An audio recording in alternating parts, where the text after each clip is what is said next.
You've watched dozens of curriculum videos, shopped all the websites, and now your curriculum is here. What comes next? Today I'm going to take you through the 5 steps I follow every year when I do lesson planning.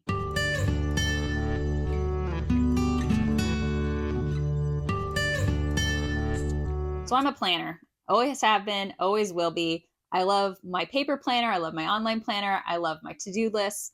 And so naturally, when I started homeschooling, I wanted to make sure that I had lesson plans laid out for the year. Definitely my first year was different from how I do it now. I was all about having something from every subject for every day, making sure I knew exactly what we were doing on different days, and then I'd get frustrated if we got behind. So over the years, I've found things that worked out better for us. And I want to show you today what I do to keep lesson planning helpful for us and keeping us somewhat on task as we go through the year, but also gives us flexibility. That's one of the benefits of being a homeschooling family. And my cats are all going to say hi to you. This one's Casanova. And if you see a gray blob behind me here, that's Marilyn. He just has no boundaries. So the first thing that we do is make a rough calendar for our family. And that means you need to know how many days of school your state requires. In Indiana, we're required to track 180 days of school. Now, I don't have to report that to anyone anywhere. I just keep it on hand attendance record. That way, if anyone ever does ask, I can show that we did 180 days of school. We don't aim to do any more than that. We don't aim to do any less than that. We stick to 180. Then I kind of figure out when we want to start. We are not a year-round homeschooling family. I know there are lots of homeschoolers who like to do that, where they homeschool for a couple of weeks, maybe take a week off, or they'll have like a longer stretch in the summer. We like to start about the second week of August and get done as early in May as possible. And that's, again, because of our family preferences. I have 2 kids who are competitive golfers, and in Indiana, the weather does not start to get nice until April. And as soon as that weather does start to get nice, they want to be outside on the golf course, practicing as much as possible, getting ready for their tournaments, which kick off in May.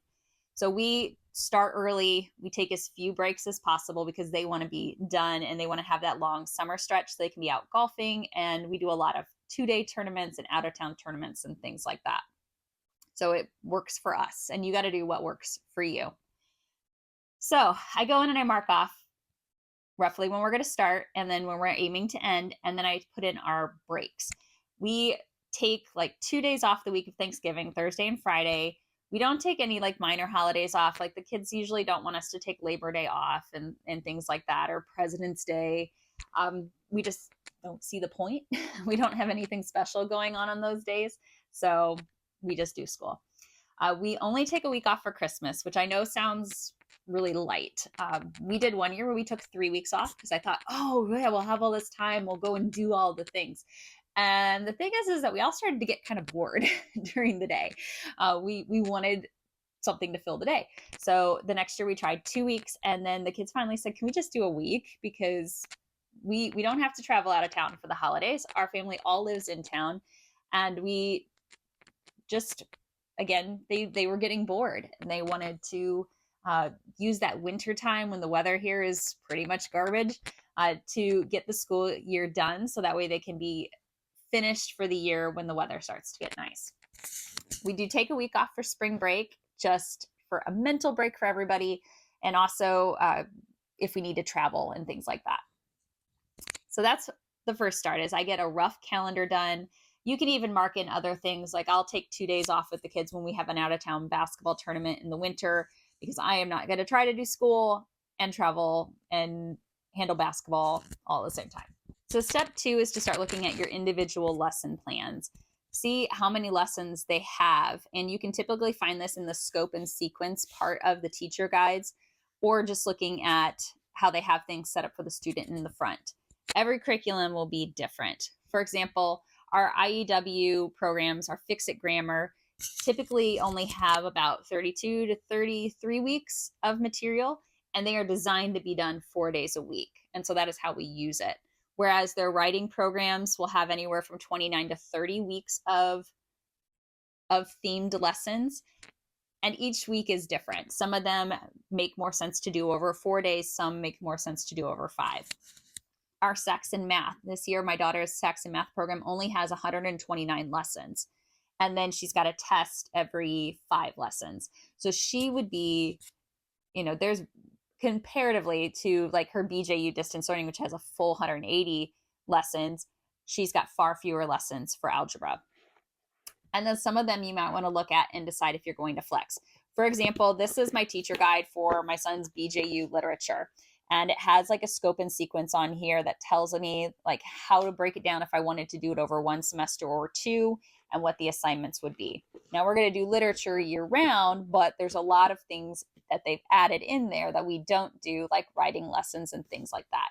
So I do go through and I see like roughly how many lessons it has planned out, and then start subtracting the things that I know we're not going to do. And I just get myself a list, each type of curriculum I have for each kid and how many lessons it is. So the next step is to decide, do I want to stretch out my curriculum so they're doing every subject the whole year, or do I want them to be able to wrap up subjects a little bit at a time, maybe start to have a lighter load as we get further into the school year? Or do I want to plan to have some days of the week be lighter days than others? We do a little bit of a combo. We typically try to make Fridays our lightest day. So if we're doing 4 days of grammar, Friday is the day that we're not doing grammar. If we're doing 4 days of writing, again, Friday is the day off from writing. So we'll typically try to flex it that way. Or if my son, he's doing a program called Shoreman Math, his quizzes are always on Friday, and they take far less time than watching the lesson and doing the problems. So Fridays are like a light math day for him. As far as like when they get it done, so we do a 5-day school week, and that is just what we've always done and probably what we always will do. My kids will finish up certain subjects starting in April-ish. Typically, if they stay on task with math, they are finishing up their math programs by about mid to late April. And then they don't have any math as we go into May, which is perfectly fine for them. And it's fine for me as long as they have done well in their math classes. Now, if they were struggling in it, then I might have them spread out lessons or do some remedial practice. But if they were doing well and they understand the material, I don't see the need to stretch that all the way out to the end of the school year. Now, some subjects I do stretch out by adding supplements, like literature. As much as I enjoy like the BJU literature, I do like to add in some novel studies for my son to do. And therefore, when I see I can reasonably fit in like a 2 or 3 week novel study, I will add that in. And that typically takes our literature out to the end of the year. But for the majority of the curriculum, they will start finishing it up early. They will finish up grammar and writing before the end of the year. They will finish up math. Usually they'll just have literature, science, and history that they will be finishing up as we go to the very end of our school year. Now, if you have younger students, and I would maybe even include middle school students in this, you may choose to want to spread things out. Maybe do a subject 4 days a week instead of 5, so they are working on it all the way to the end of the year. The reason I say that is simply because a lot of the concepts, especially if you have students doing things like pre-algebra and whatnot, when they have those longer gaps between the end of one year and the start of the next, things can be lost. I mean, we see this even in public school kids where they have like that long summer break, and then the teachers have to spend a lot of time reviewing at the start of the year to remind them of concepts they learned the previous spring. So you might choose with your younger students to maybe not have such long gaps in subjects, but by the time they hit high school, they should be retaining a lot of these concepts fairly well, especially since they've been learning them and reviewing them year after year. Okay, so step 4, I'm actually going to take you over to my computer screen here and show you. This is putting those lessons that you've seen in all of the different curriculum down into some sort of a planner. Now, you might be a paper planner and prefer to write all of this out. I prefer to do this on the computer because I can type faster than I can write. I can make corrections easier. And if I want to copy and paste stuff from one student to the next, especially since my kids are 1 year apart in age and my son repeats a lot of the curriculum his sister did the year before, online is great. This is a free resource, which I will link down below, that I downloaded way back when the kids were starting middle school. I saved this general template, which I will show you more details on, and then I just make a copy of it and update it each year. But the downloadable form gives you a spot to put basically like the names of the curriculums you want to do for your students, and I just took out things that didn't pertain to us. And then the lesson plan tab here is my favorite part. This is actually what we use the most. So again, I take out the columns that don't pertain, so that way there's fewer on there, but I like that the days are already numbered, and it goes all the way down to 180, which is what I need. And you can of course add or subtract days just depending on what it is that you have to have. There is also an option to do a weekly schedule, a supply list, curriculum list, memory plans, etc., etc. But the lesson plans is what I use. Now let me show you what it is that we do with ours. So this is the one that I've customized for our family. So I have my kids' lesson plan pages and then group subjects. You'll see I've taken everything else out simply because we didn't need it. But I have 180 days. I have their classes listed on the top, and these are their individual subjects. If you've watched any of my curriculum videos, you know that we do some subjects as a group, and those are on their own separate tab. What I do is I put the title up here, and then I go in and I just start entering in the lessons or what it is they're doing on each day. So algebra through the lessons, his quiz dates. You can see down here he's got tests coming up for his literature, where I've taken the scope and sequence that was in the teacher guide, and I've made some edits to make it fit with our schedule. I talked about how I like to do novel studies. So you can see after we finish Unit 2, we're going to do a novel study for a couple of weeks on The Hiding Place. Then I have like our grammar. Now you could just enter them in straight all the way down. You could also use this to start to decide how you're going to break it up week to week. So even if these lessons for some subjects get split apart, some I know exactly how I'm going to lay it out. Like grammar, we're going to do Monday through Thursday. So I just do days 1 through 4. I skip day 5. And basically I'll do 4 days on, skip a day, 4 days on, skip a day. Vocabulary, we do Monday, Wednesday, Friday. So that's in there, Monday, Wednesday, Friday. College and career readiness, you don't see anything here because that's an online class and he doesn't start it till the second semester, whereas psychology will wrap up, it will wrap up roughly on day 80, 79, 80. Now, if I go all the way down to here, you'll see that some of these subjects start to fall off after a certain amount of time. For example, Algebra 1 with integrated geometry. He will be done with that on day 149. That leaves 30 days that are empty. Now, I could choose to have him get done with that class early, or if we need to spend some time doing some review, or if things come up and we're pushing things back a couple of days, I have lots of flexibility there. His science, we have about 10 days of flexibility. Even with me adding in novel studies, 3 of them for his literature class, we still have a big gap there before that ends. Grammar is done on day 164. Writing is done on day 175.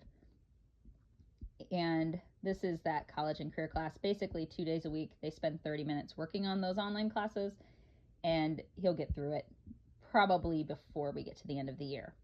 But I like to leave this in here because if I decide to go back and make edits and I want to push dates down, I can. All I'd have to do is go in here and tell it I want to insert, shift the cells down, and I've added a date. So maybe that's going to be a day that we take off. Maybe it's going to be a day that I add something else in, and I can easily make those edits. That was really helpful with the literature because I went in and I typed in all of the different lessons and what you're doing each day. And then I saw how many days we had blank, and I went in and added the weeks of novel studies that we wanted to do. So that's how we utilize it. I have a similar setup for my daughter. You'll notice some of these are highlighted yellow. I go back in and I highlight it once it's been completed. So if I've moved it onto their daily planner for them to do, then I go ahead and I highlight it out so I know that where we're at and how we're adjusting things. So right now we're only 5 weeks in, so we are pretty much on track with everything. At some point, I know that will change and we'll have some subjects where we're further along than others, but that's okay. As far as what you can put in here, that is up to you. Some people would prefer to keep this simple and just say lesson 1, lesson 2, lesson 3, and so on, which works out for me as far as math because they're just following numbered lessons. I like to have details in here so I don't have to go back through and look at a whole bunch of different teacher manuals every week when I'm giving the kids their assignments. If I type it in here once, then it's here.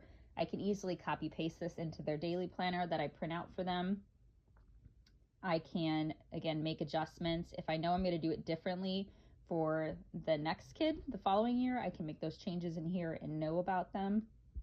Again, I also like that I can copy and paste. So when I do a subject the following year for my son, if I'm going to do the same course as my daughter, all I have to do is select this column, hit copy, and then paste it into the new planner. Saves me a ton of time. Now, initially, this does take a little bit of work. I probably spend the majority of a weekend getting all of these in every year. But that's really it. It takes one weekend, I dedicate the time to it, I get it done, and then it's a fabulous resource for me to use throughout the year. Our group subjects are those things that we do together. So we have our Bible study that we do from Concordia Publishing House. You can see that we're actually not as far along in that as some of the other ones, and that is because we spent a little extra time talking about them. So that's okay though. We can push that back. I gave us room at the end. We're on our day, well, I've got to update this a little bit. We're actually through day 20 on our daily devotional. Our German, our art appreciation, read out loud, I didn't write anything in there. Usually what I'll do is I'll just type in the name of the book that we're starting to keep track of it, and then I'll mark when we end it. And you'll see German, I don't have all of the lesson plans done for these different chapters because it takes a little bit for me to go in and figure out exactly how I'm going to break it down day to day. But I know in general that I'm going to take about 3 weeks per chapter to go through that with them. So that is how we use the online planner. What I do each week is I will take this information and I put it onto a Word document that I've created, like a template I have for the kids. I print out a copy for them and a copy for myself, and that's what they use to check off what they're supposed to be doing every day. My copy is so I can check off that I've graded it and entered it into the grade book. So I will do a video in the future showing how my kids' planning binders are put together, because there's some extra pieces of information in there for them since they are high schoolers, and then what my actual planner looks like as well. But this is just really helpful. Also great for being able to look ahead and see what I need to plan for in a glance. So I can look at next week and I can see I'm going to have test chapter 2 printed off for this class, test 4. I can see that we're going to have an experiment coming up. So I'll look at that experiment in more detail and make sure I have all of the materials together for it. I can see, when they're going to be starting a new section in reading. Like she's going to have a reading test coming up, which means I'm probably going to have to make sure she has a little extra time for the study for that. It is just really nice for me as the teacher to be able to see, like I said, at a glance, everything that I have going on. And this is a completely free resource. I am all about free resources. I have looked at websites for things like Homeschool Planet and whatnot, and honestly, nothing that I see on there justifies the cost of it. To me, giving up 1 weekend of my time to enter all of this in and saving that money is totally worth it. So my last suggestion is to be flexible. Enjoy the fact that you can take a day off, that you can go out of town for a random field trip. If you're not feeling well, you can take a day of rest. That's one of the beauties of homeschooling. I purposely leave those days that you saw in my planner near the end of the year open. And that's so if I want to go back during the year and take a day off from a subject or push some things to a following week, I can. If we're doing a course where you really need 4 or 5 solid days in a row to have that lesson make sense, and we're doing a part week, say Thanksgiving, where we're only doing school 3 days a week, I will just skip those subjects that week and let the kids come back to them the following week when we can do a full week. Or around Christmas, when I like to bring in things that are themed, whether we're just doing some extra hands-on activities or some different books or doing some field trips, I will just push those next set of lessons to the week after. And that flexibility has just been so freeing, not feeling like I'm married to a schedule where I have to do certain things on every day. I can simply push it forward. So hopefully these 5 tips will help you out as you get started with lesson planning. If you're interested in seeing more specifics on what I do for different classes, I am happy to share those. I will be showing a little more of our planners for myself and for my kids in the next couple of weeks. I do print off a planner for each of us and take those things that I showed you in the lesson planning video today and just translate them into something that my kids can follow along with. So again, thanks so much for joining me today. See you in the next one.